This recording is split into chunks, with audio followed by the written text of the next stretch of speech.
Hello, Carolina, and thank you for joining Hello. me on an episode. First off, how are you doing? We live in America. It's 2025. I It think that's really that's how is. I'm doing. Yeah, and I think that you kind of speak for everybody right there. And I kind of want to explore a little bit about your journey as running for governor of California specifically, and hmm what are your thoughts on the political climate and what made you run for governor because that is an amazing journey. Yeah, it actually has been. I really okay. So the best part about running for and there's tons of people actually running for governor, and I'm not mad about it.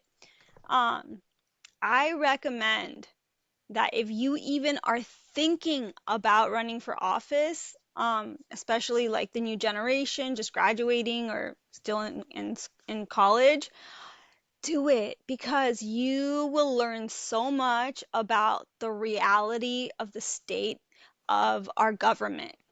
You will understand who's lying to you, who's telling the truth, and and it's a really great opportunity to meet a lot of people, wherever you're going to run, if it's just like for Congress, for your area or whatever your region is.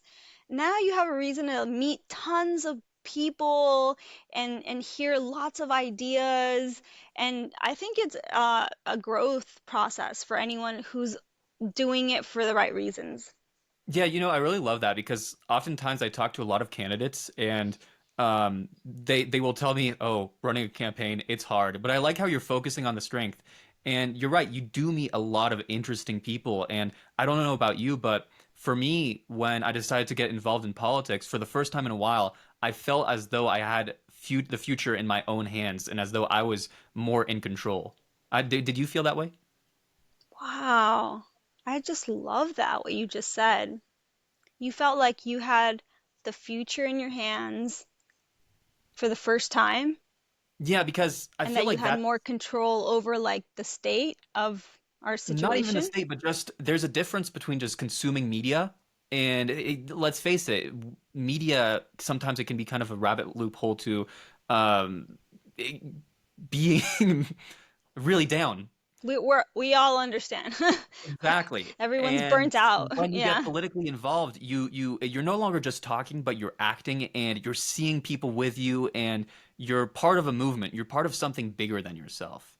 And did Okay, you so did you like when feel you like say something like that? acting, oh, when you say acting, you mean like you're taking action. Exactly. Yeah. Yeah. Well, actually, before I started running for governor, I started writing a book Oh. about how to feel alive, like fully alive. Because just think about like just your average cookie cutter life. If you spend time with people like that have like the life, they're not happy. Like they're kind of like numb to the world for the most part. Like you can tell they're not alive inside, you know. And why do you think that And is? so my book that I was writing is that I believe, it's my belief, that um, you can only feel fully alive in life if you live like if you are actively resisting oppression I love on an that. ongoing basis. I really love that. And I think really for me what I believe is life is not easy. It's not easy for anybody, but you know what? It's beautiful. There's some very beautiful parts. And I think that when you're acting and all that, that's really when you see the beauty of life, the beauty of human connection, and the beauty of being able to oppose monstrous machines that make up our state. And there's something to say about that. I think so, yeah. Like when you're active, and that's what it is. It's being active, actively engaged, in resisting Yeah. oppression. You get to meet the most beautiful people because I when I went to protest, then like the people that I met care Yeah. just like me, but they care for like maybe something else, another reason. And I get to learn from them. I've learned so much about what's happening in our state from the people who are out there protesting, because they're the ones who do their research, they're paying attention, like they're listening, they give a shit. Yeah. Sorry. No, they do. They do. You know what I mean? So like they're educated. They went out of their way to educate themselves and come up with some conclusions on their own, you know? And so these people are warriors, not like in a fighting sense, Yeah. on a violent kind of way, but like just Yeah, they're like they're fighters. They're brave. fighters for Yeah. their own truths. And by the way, I just want to say that right now you're not at all talking like a politician, and I really like that. You're talking Oh. like an activist. Oh, Um, okay. and yeah, exactly. Okay. And no, that's a great thing. And you kind of remind me of Kat Abugzadeh and Mamdani. Do you relate to them as a politician? Oh my gosh. Y yes, in many ways for sure. Like I'm obviously a Mamdani fan, and actually I heard about Kat from someone that's at my school. She told me about her because she's like friends with her or something like that. Like I think her siblings friends with her anyways, and so that's how I found out about Kat.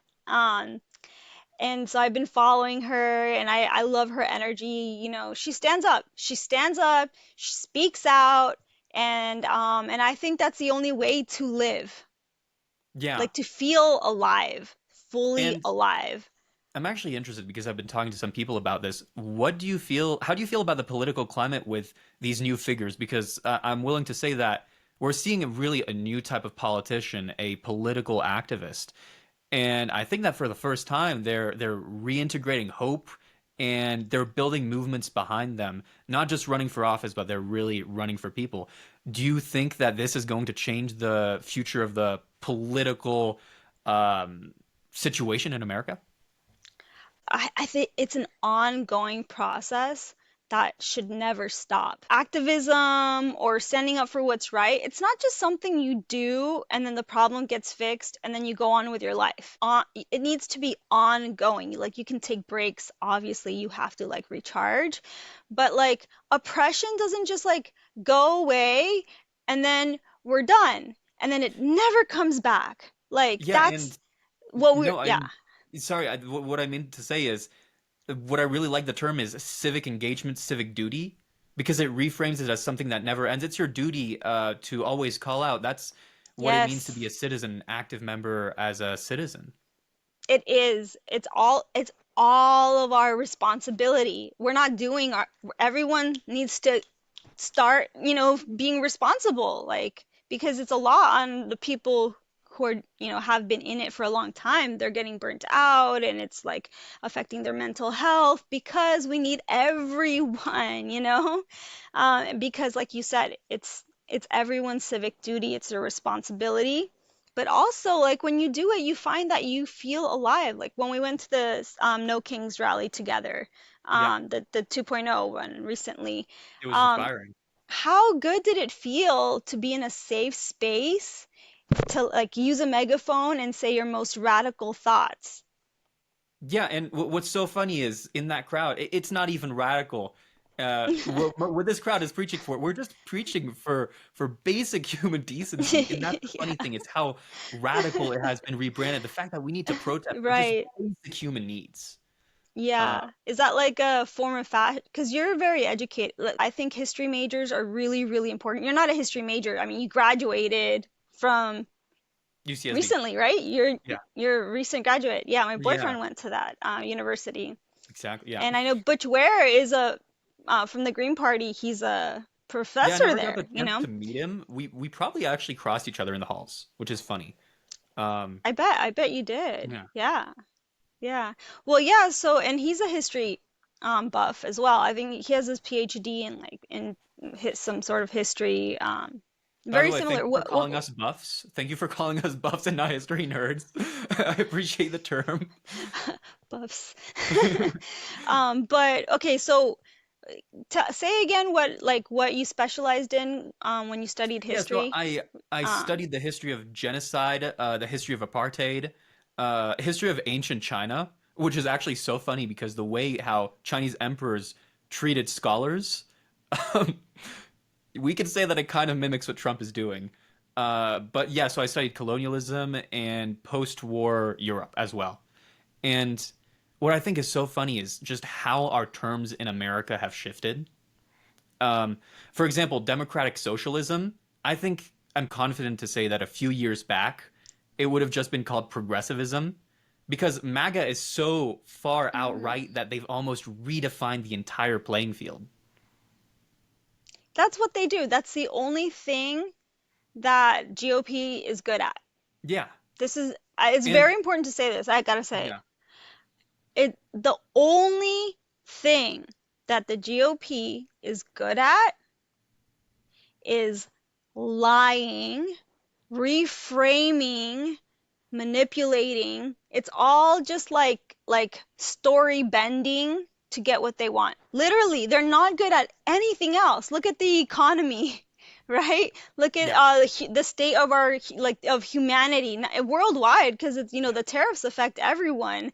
Like they're not good at anything else. They're not good at simple math. They're not good at governing. They're not even good at being human, good human beings. Literally, the only thing that they're good at is reframing, lying, like messaging. Yeah.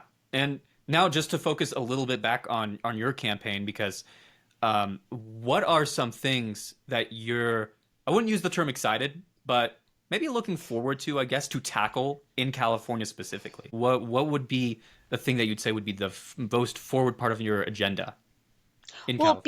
because of what we're all going through in 2025, I wouldn't tackle one thing only as a priority. I mean, like Yeah. obviously you need priorities, but I think like two equal priorities that would be at the top would be for sure obviously humanity and the economy. Because like what's the point of surviving in this world, this cruel world that we're living in, you know? Like it's this is not a life. So we need to make sure that everyone is taken care of. We need to make sure that we bring back our California morals and I'm seeing it happen and it's very Yeah. beautiful. And I Um actually like the way that you talked about it, saying that there's multiple issues because every issue is intersectional. They each like go inside of each other, and you cannot fix one thing without fixing everything. Even the economy. yes. Most people, they tell me that when they vote for a candidate, they don't vote for the human rights or all that. They just vote for the economy. And by the way, I have big issues with that. Um, and that's kind of the issue. Yeah. Yeah, it's a huge issue because what we do as humans is we don't realize that we're animals. I learned that I know you're not supposed to say animals. It makes people upset. But like technically, I mean, we are Yeah, we animals. are. Scientifically, we are. Yeah. These are like not we're not robots, We're biological beings. Should I say that? I don't know what the right thing to say is, okay? Well, yeah. I mean, we're Earthlings. Yeah. Yeah, so like, yeah, we're all earthlings. My doggies here are earthlings, like Yeah. um but the point what I'm trying to say is that we forget like what you said, we're all connected, right? So, yeah, when we're hungry, we go to the grocery store and we grab an apple or whatever people buy to eat. And then we don't think about the fact that like that came from a tree, right? And then the tree relies on the environment and literally everything, even your computer, your phone, like all your devices, like on, everything depends on ecologies. You cannot have technology without ongoing healthy ecologies. Like if we have no ecologies, literally this turns into Mars. And what do you Like mean by ecologies? so ecologies is like, the rainforest, right? Yeah. Okay. We've Okay. got Yeah. I'm yeah, on the same like page. Yeah. food source like, ecologies provide for food sources. Like they literally make the world, well, I don't know, they make the world go around, but like, everything is connected, like you were saying, right? All Yeah. the ecologies of Earth are literally connected and they work with each other. Like, we're gonna start running out of food earlier, right? So life is gonna get harder. Um, what I best heard it said is for food, for example, we don't have a lack of food. We have a lack of infrastructure to provide food. On And purpose. I think, It's on purpose. yeah, exactly. It is on purpose. It is a Hmm. form of To like control. as we can see, like a lack of food has been used to harness through genocides, and Yeah. it's economically, and Look that's at the why flotilla, right? exactly, yeah. It's literally, they do not want people to be fed.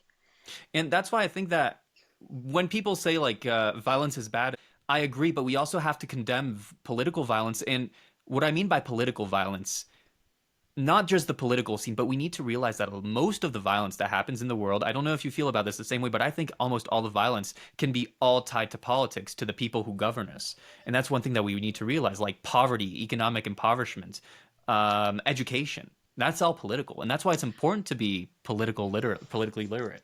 Yes, I completely agree. And I would even go farther, Oh, and say that it's the corporations and the billionaires and trillionaires that have been, using the political system to so I control the assume that world. you would be pro taxing billionaires and trillionaires in California. Yeah, it's in my policy bundle. My policy bundle, like, it's a bundle. It's not just one policy, it's like a set of policies that helps, like, because it connects everything, because everything's connected. So it's going to end homelessness. It's going to help the environment. It's going to tax the ultra rich. Like if you make $500 million a year or more, your taxes are going to go up. Everyone else's taxes will go down. Rent will be controlled, and people will get a tax rebate every year, 10%. Um, and anyways, and we'll have a surplus at the end. Yeah. Go figure. And I'm actually really interested because while we're talking about economic disadvantages, do you know the term NIMBYism? Like not in my backyard, like basically it's just people who are like, yeah, I want a better world, but not in my backyard or something like Exactly. that. Yeah. And it's like, I think that, like, for example, for housing unaffordability, that's really where it's used with like gentrification. And it's basically wealthy homeowners that block housing developments, um, basically because they think that it would lessen the character of the neighborhood. And that's why I think that human connection and rebuilding Californian communities is so important.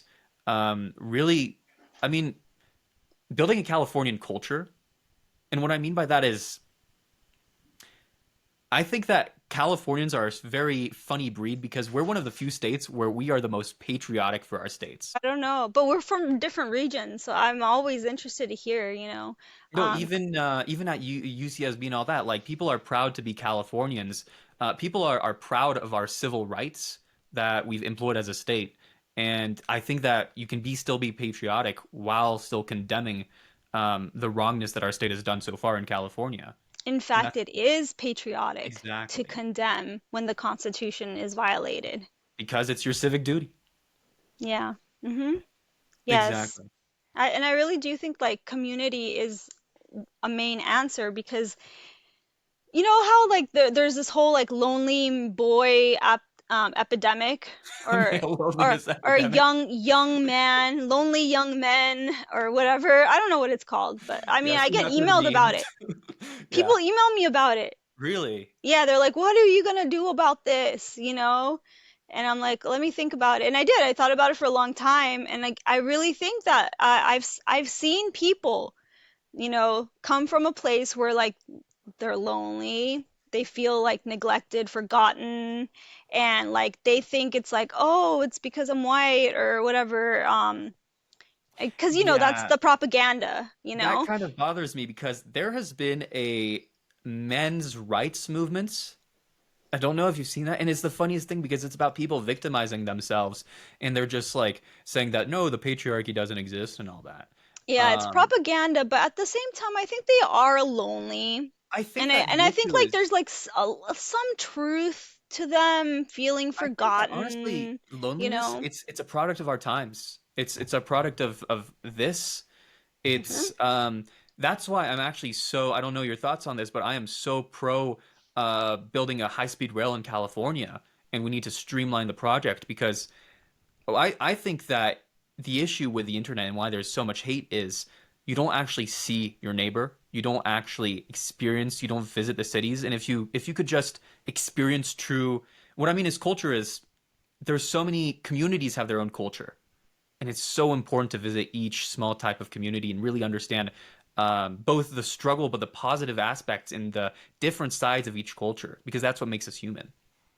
Yes, yes, exactly. Actually, I had someone in San Diego that is a supporter, like I said, people email me or message me like, "Hey, what are you gonna do about this?" Or like, and that he actually what he said is almost exactly what you said. Well, he just said like, it'd be nice to like not only have to find a job in San Diego. Like, I'd like to stay in San Diego, but like it would be so nice if I could get a job like, in another city and it would be easy. The commute wouldn't be like, so much as like the traffic that people deal with. So he talked about, solutions like yours that you mentioned. Yeah, and I think it's not only just traffic and all that, but also the fact that people cannot afford to live where they work as well. Yeah, I mean, all of this that's happening, it's the system. And the Yeah. system is not broken. I'm so sick of people saying the system's broken. It's working exactly as it's designed. It's designed to oppress because when you're oppressed, you're controlled. When you're not making enough money for rent, you're constantly worried about like, oh, what's extra jobs I can have, or what are other forms of income, and like you're like in survival mode. I mean, of course, you want to survive. And so how can you possibly question authority? How can you possibly question the government, And then they just gets out of control with how much they extract from us. Yeah, and the man who I want to blame, who started all this, is a Californian and a past governor called Ronald Reagan. Oh, And yeah. I for mean, those he listening to this also caused show, a you lot of know I have problems. beef Yeah. with Ronald Reagan. Oh, oh, Yeah. okay. What's your? I mean, I mean, I liked him because of the amnesty thing, but I know he also was yeah, horrible in many other ways. the war on drugs and also the pushing of the trickle economies. No, so like, trickle down economics is when people claim, oh, if the billionaires make more Oh God. money, there'll be more jobs and like more opportunities. But no, when the billionaires make more money, they just keep it. And like people don't realize we support billionaires. Yeah. That's why I advocate for the general strike, because they don't want us to strike. They don't want millions of people to stop working because we're going to shut down the system if we do that and they stop making money. So, what does that tell you? They depend on us. We're in charge, you know? Um, and so, trickle down economics has never worked, not even one time.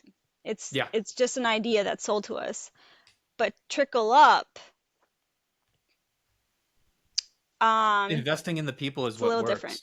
Yeah. Yeah. And you need to invest in the people. And I'm actually interested, how do you intend to tackle the system in and of itself? Yeah.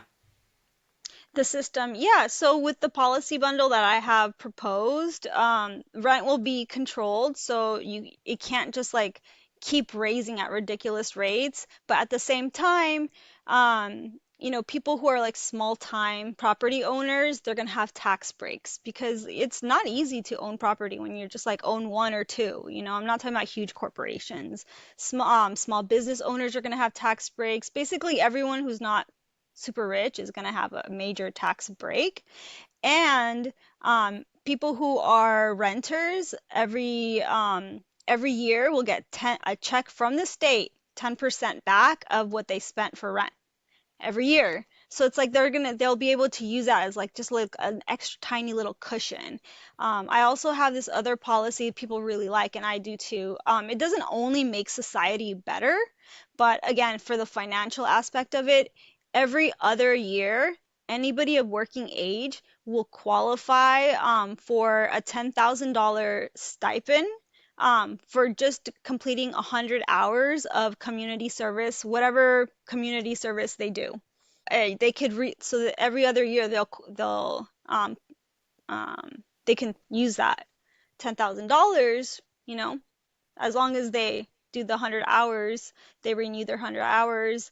And that's kind of nice, isn't it? Every other year to look forward to that. And plus, hey, they're going to be working within the community, right? So that's enriching. Yeah, that's one thing that I would love to see is for students specifically, as a past student, debt relief programs tied to civic action. That would be amazing. Yeah, I hear a lot of politicians saying we're gonna wipe like medical debt, we're gonna wipe student debt and all of that. So I mean, I hope that they do it. I hope that they do it. Yeah, I advocate for that. Same thing for like mental health. I think that mental health should be accessible to everyone on a 24/7 accessible way, like people don't know, like people say, oh, there is mental health available 24/7, or there is, but okay, like just because it exists doesn't It mean should it's be part of the universal health. accessible. Yeah, no, it Yeah. should be included within universal healthcare as far as dental, Yes. eyes, Yes. and Yes.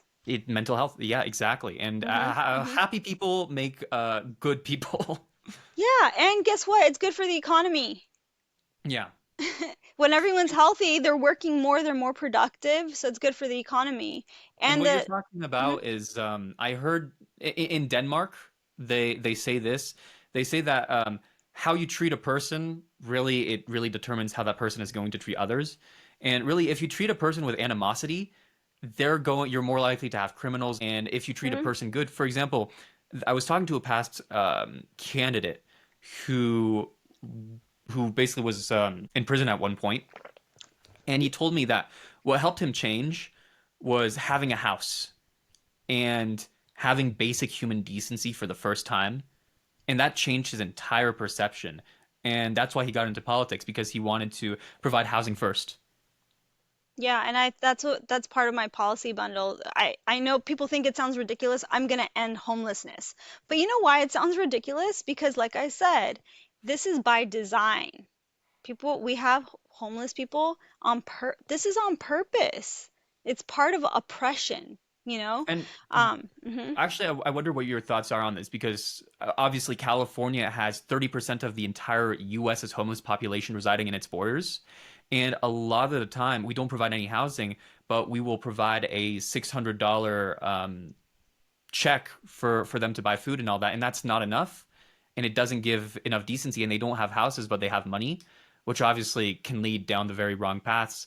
What are your thoughts on that? And also, one thing that I'm not happy with this current administration, what it's been doing is it's been ticketing the homeless without providing housing. That only makes the homeless go into more and more dangerous areas, where homelessness becomes more and more, less and less unregulated, less aided, and where less help is available. First, since we're talking about like people experiencing homelessness, I just want to say that since I'm on the ground a lot talking to people, I talk to people I don't know almost every single day, tons of people, because I mean, if I want to be governor, I want to know what everyone's experiencing. Um, and so I have met plenty of people experiencing homelessness, and I have to tell you something. I know this is a hot take, okay? But the people I have met, for the most part, are actually some of the most brightest, most sane people that I know. Beautiful souls. They're so intelligent. They educate me sometimes. They're like, did you hear about this news? Blah, blah, I blah, blah. don't think I'm it's a like, hot take at all, to be honest. On really? the contrary, I'm happy that you're saying this, because um, we forget that our system forgets that they're humans too. We're all humans, and I like that you're saying this, because you're recognizing them as people who are amazing people. Yeah, me too. I've had amazing conversations too, and I'm glad that you say this. You have? Yeah, That's so cool. Yeah, they're honestly, I really love them so much. I love everyone that I meet. I know I sound so stupid for saying that because who says that? Christy Noam says, "Oh, we love everyone." But I actually really do. love everyone. Well, you said Um, that the right was good at lying, and in this case, I oh don't think yeah, that you're that's lying. true. So Thank you. I appreciate that's the that. exception. But like what one person I'm thinking of, like he has his bachelor's degree in accounting, okay?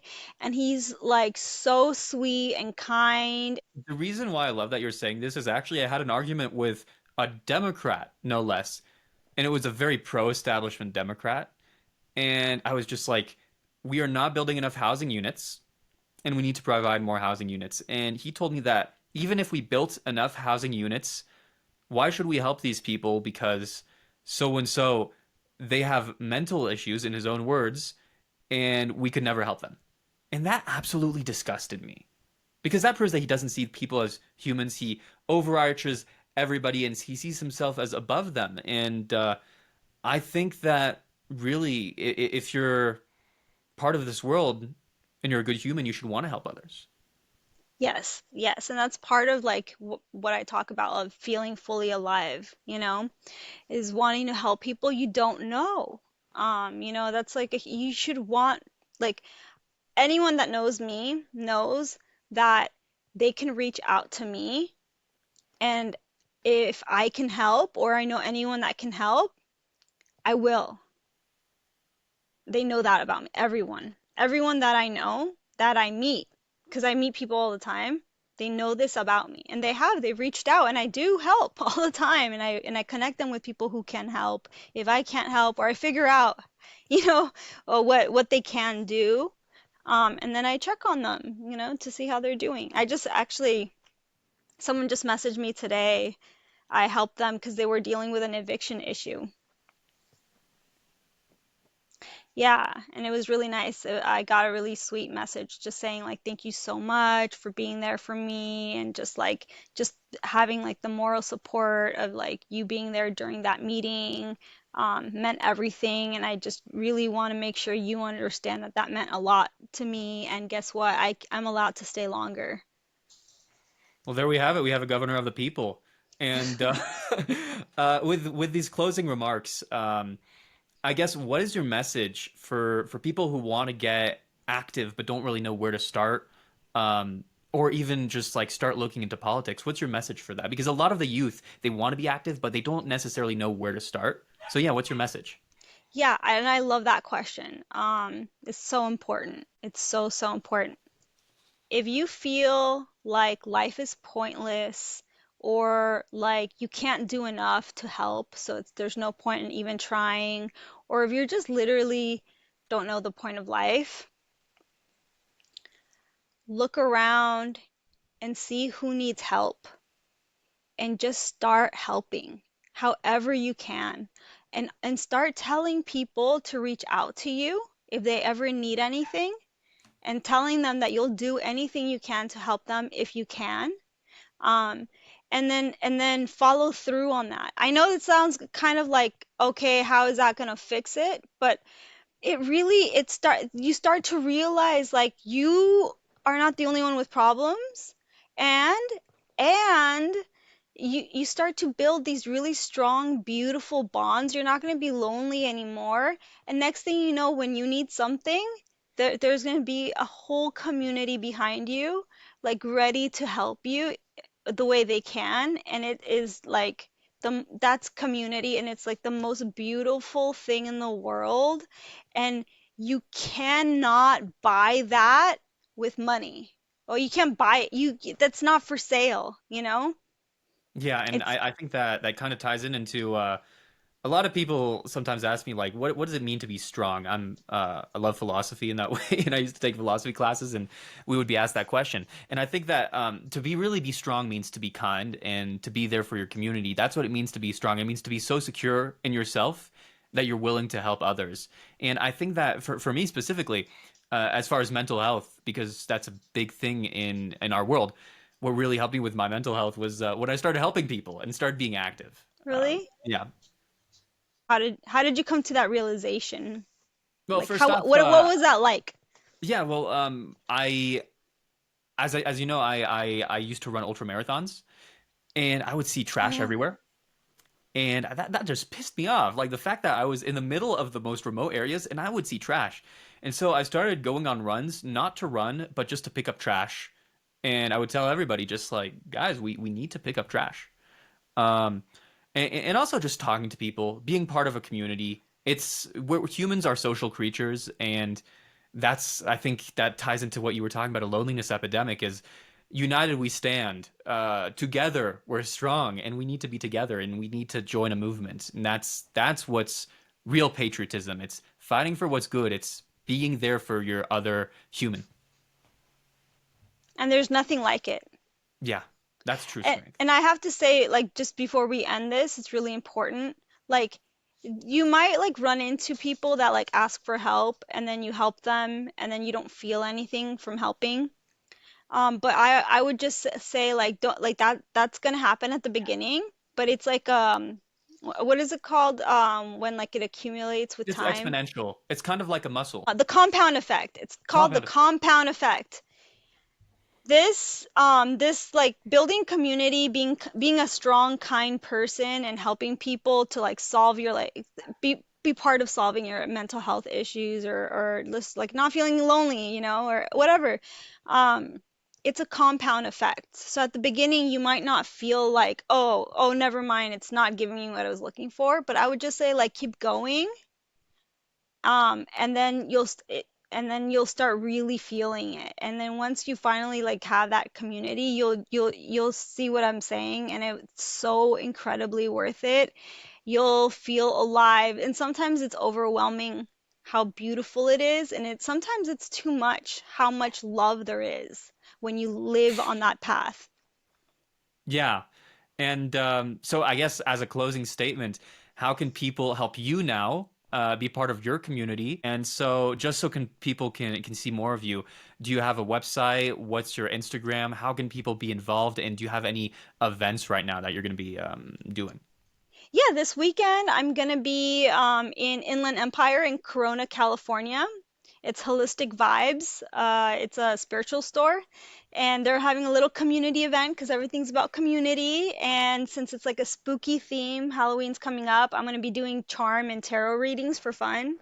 So you can stop by and meet me, and it's free admission. And if you want to donate for the charm readings, it goes towards the campaign. I'm splitting the proceeds with a meal delivery organization, and I'm actually going to be delivering the meals along with them. Nice. So yeah, I have that on Saturday, and then on Sunday, it's in Orange County. If you go to my Instagram, which is Carolina _4 _ California. You'll find me, and then you'll find like the little video. I'm like coloring a page, and it has all the event details for the Orange County and then for the Inland Empire event. Also, if you click on my website and donate to the campaign, it pays for my gas when I'm running around helping people. Um, and yeah, like it means a lot when I get like $5 donations.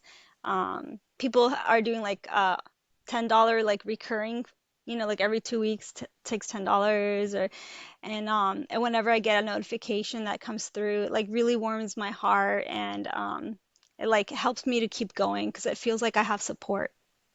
Nice, nice. Well, thank you for joining me on this episode. Hopefully that when you do those charm readings, you're able to have a reading where Trump isn't involved. That would be amazing. And Fuera, yeah, thank fuera. you so much. Sorry, you can say. Oh no, I was just saying fuera, fuera. In Spanish, it's like get out, get out. Okay. Well, thank you for joining me, and let's see more of you soon. Okay, it was so nice to talk to you.